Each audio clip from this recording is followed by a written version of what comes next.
Hey guys, I'm back. It's been a while.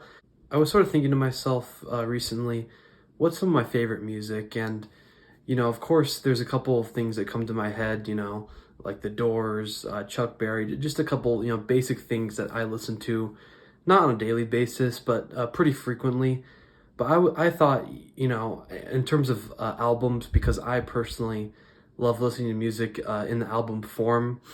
I don't mind listening to like singles, stuff like that, but I like to listen to full-on cohesive projects. And I was thinking to myself, what are some of my favorite albums? And so I took on the work of figuring that out. I made a top 100 favorite albums list, and so I'm gonna go through that today. Just kidding. I'm only gonna go through the top 10.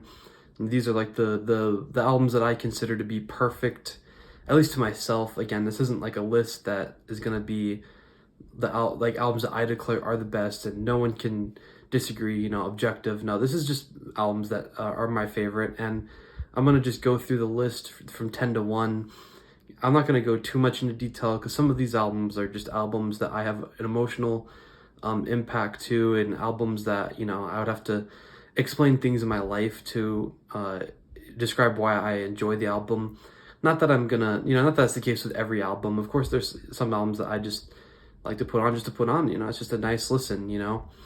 Some I like albums and music that can touch me and hit me at a level, but I also like albums that I can just rock out to. And so that's what we're gonna discuss today is my top 10 favorite albums of all time.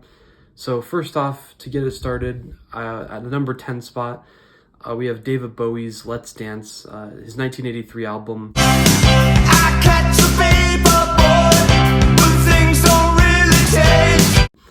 And I already know, probably you're thinking like, Let's Dance? Really? Out of all the Bowie albums, Ziggy Stardust, Station to Station, Hunky Dory, Heroes, like the album that I choose is Let's Dance.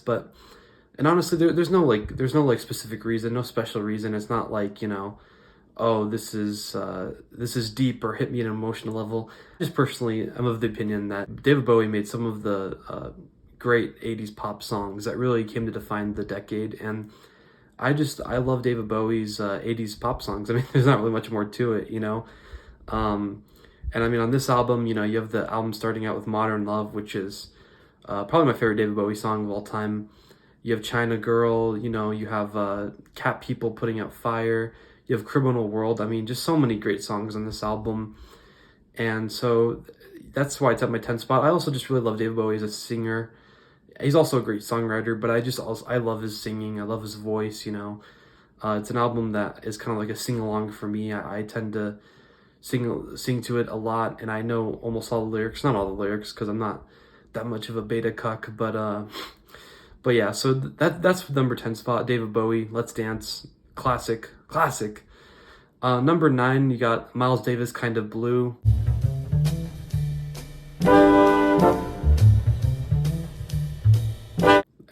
Jazz album from 1959, and widely considered the best jazz album, and for obvious reasons. With this list, I'm not trying to like make a best albums list, and I'm not trying to put albums that everyone likes, but I mean, I love this album. It is my favorite jazz album, and there is a reason why it is considered the best and why it's so widely enjoyed by so many people. And I love it so much. It was kind of my introduction to jazz, at least my first like introduction to jazz when I was trying to take it seriously and listen to it. And I loved it so much, and just the songs on it, like So What, probably the greatest jazz song of all time, great album opener, just the way that Davis, plays the trumpet, and Coltrane with the saxophone, that duo would just go on to make so much great music.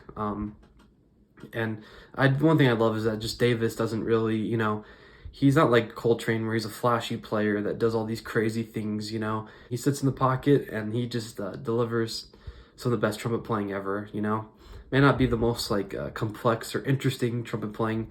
That would come later on 70s projects like Bitches Brew and stuff like that. But, he plays some of the most soothing trumpet lines. And so, yeah, that I love it a lot. That's gonna be my number 9 choice. So next at number 8, you have Loveless by My Bloody Valentine, 1991 album.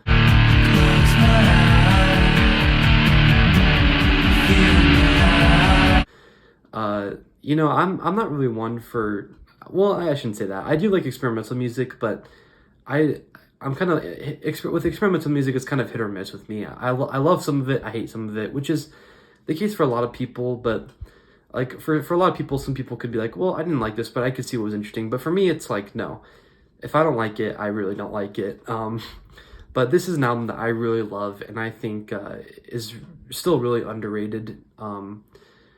At least in the United States. Yeah, I love what they're doing musically and sonically on this album, and also just the vibes that I get from it. I just love that shoegaze style of loud guitars, loud everything, and then kind of like that quiet singing that you can't really hear. The trademark that My Bloody Valentine made that pretty much defined shoegaze music as a whole. And yeah, I mean, I could go into, all that, how it's influential, but I really love it, and I feel like I get a lot out of it with every listen, which is, I love albums that are like that, where it's, I don't necessarily like the albums that, I listen to, and it's like, it progressively gets less and less. I like albums that grow on me more and more, and the first time I heard this album, I did not really like it too much, to be honest. To be fair, I didn't give it enough of a, chance, but I didn't like it too much, and so... But I sticked with it, and now it's it's a top 10 favorite. I love it. I highly recommend it. And so next you got at the number 7 spot, you got L.A. Woman by The Doors. Riders on the storm. Riders on the. If you know me, you know that I'm a big Doors person. And people that are watching this that know me probably saw this coming. And you may say why not the debut Doors album? And I love that album a lot, but I love L.A. Woman. Just I really love it in the Jim Morrison standpoint. I love his voice on that album. It's so rough, and it's so bluesy. I love it so much. Morrison near the end of his life, he had done a fair share of drugs at this point. But I also just love Morrison as a songwriter. Of course, one of the greatest songwriters ever, and this really shows here on tracks like L.A. Woman. Riders on the Storm, Love Her Madly, The Changeling, like just so many great songs. I will say probably not as consistent as the debut album, but definitely has a lot more hit songs with The Doors. And unfortunately, yes, Morrison, did die, and we never got to see these songs performed live, but man, what a way to go out. And so, yeah, like I said, I personally just love The Doors, and L.A. Woman is my favorite album by them from 1971. And so next we got at the 6th spot, Let's Get It On by Marvin Gaye. I've been really trying, classic sex album, although it's not really that. I don't know why the public perception of it is that it is a sex album. I mean, don't get me wrong, Marvin Gaye can be very sexy, and he really is in this album.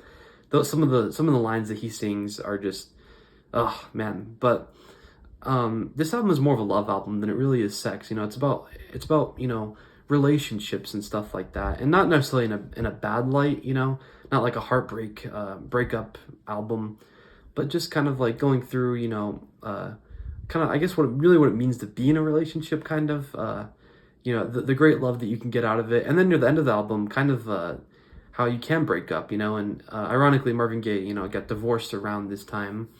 And so you have a little bit of that in it, but it's not really much about sex. That would be I Want You by Marvin Gaye in 76. That's more of a sex album, But this album has some of the best songwriting in Gaye's career, and it has some of the best singing too. And so I just love it, It has so many great songs, If I Should Die Tonight, probably my favorite Marvin Gaye song. Very underrated, very underrated. Come Get to This, just so many great songs from this album. And really not any weak spots when you look at it. And I know everyone, when they see Marvin Gaye, they think of, What's Going On, of course. And yeah, I mean, that is the superior album. But I personally just love Let's Get On more. I think it has better singing. I think it's more interesting musically. Maybe it doesn't have the message that What's Going On has. Probably doesn't have better songwriting. But I just love the singing and love the beats. And a great listen. And so That's my number 6 spot, and my number 5 spot, The Suburbs by Arcade Fire from 2010.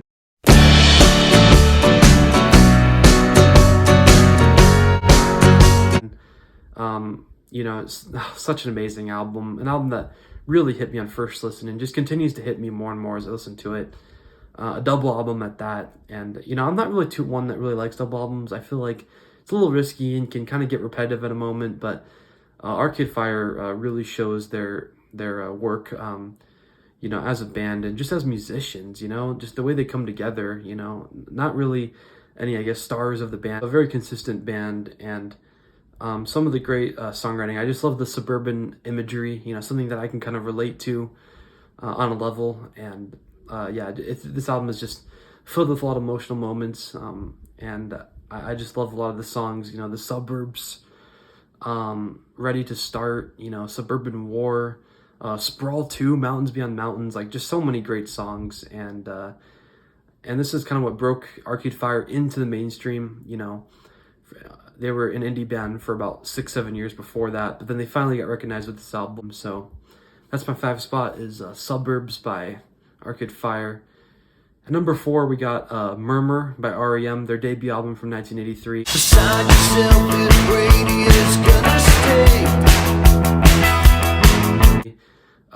Such a great album. Probably the most consistent album I've ever heard.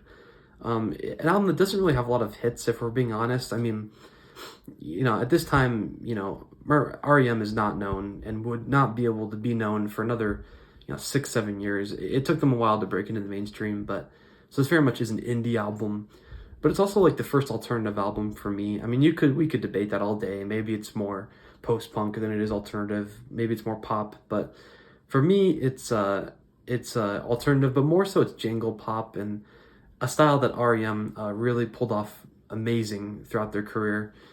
And just so many great songs. Kind of a happy album, honestly. Kind of a happy album. R.E.M would make kind of sad songs later in their career, especially on 1992's Automatic for the People.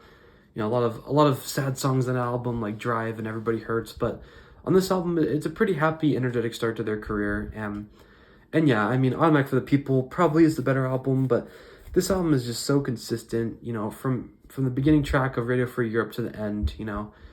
It really doesn't stop at any moment. And I just love I love the guitar playing. I love the singing by Michael Stipe. Probably has the best singing out of any R.E.M album yet. Just so many great songs. Like I said, Radio Free Europe, Moral Kiosk, Laughing, just so consistent, and it really comes together to be a great project. And so that's my number 4 album. At number 3, we got Harvest by Neil Young, 1972.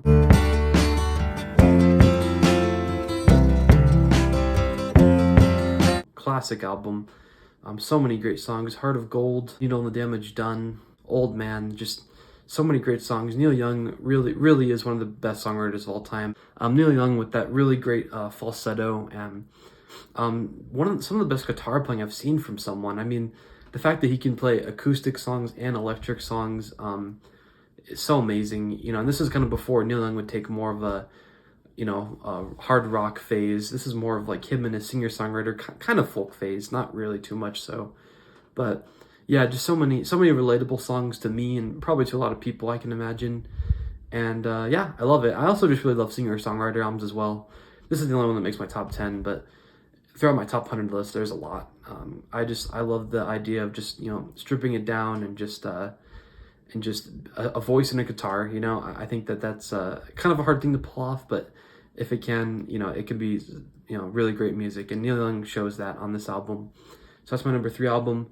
Number 2, we got Amy Winehouse, Back to Black. We only said goodbye with words.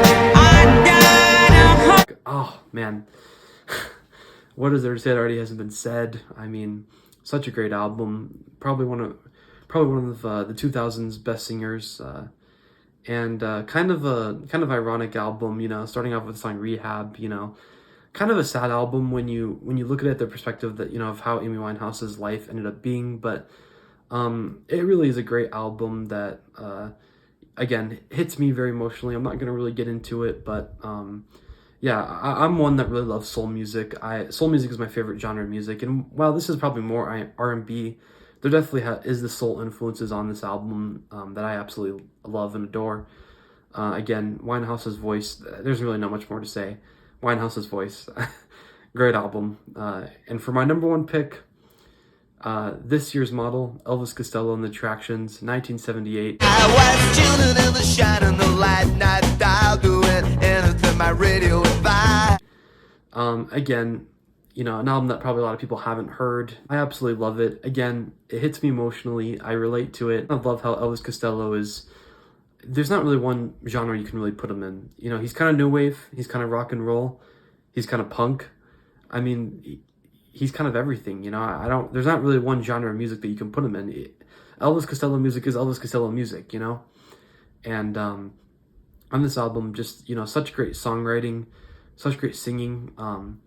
So much catchy tunes as well. Because this album is kind of sad and depressing at times, but yet it's kind of ironic because it's happy tunes. It's happy pop music, and I think that's really an interesting way to approach that.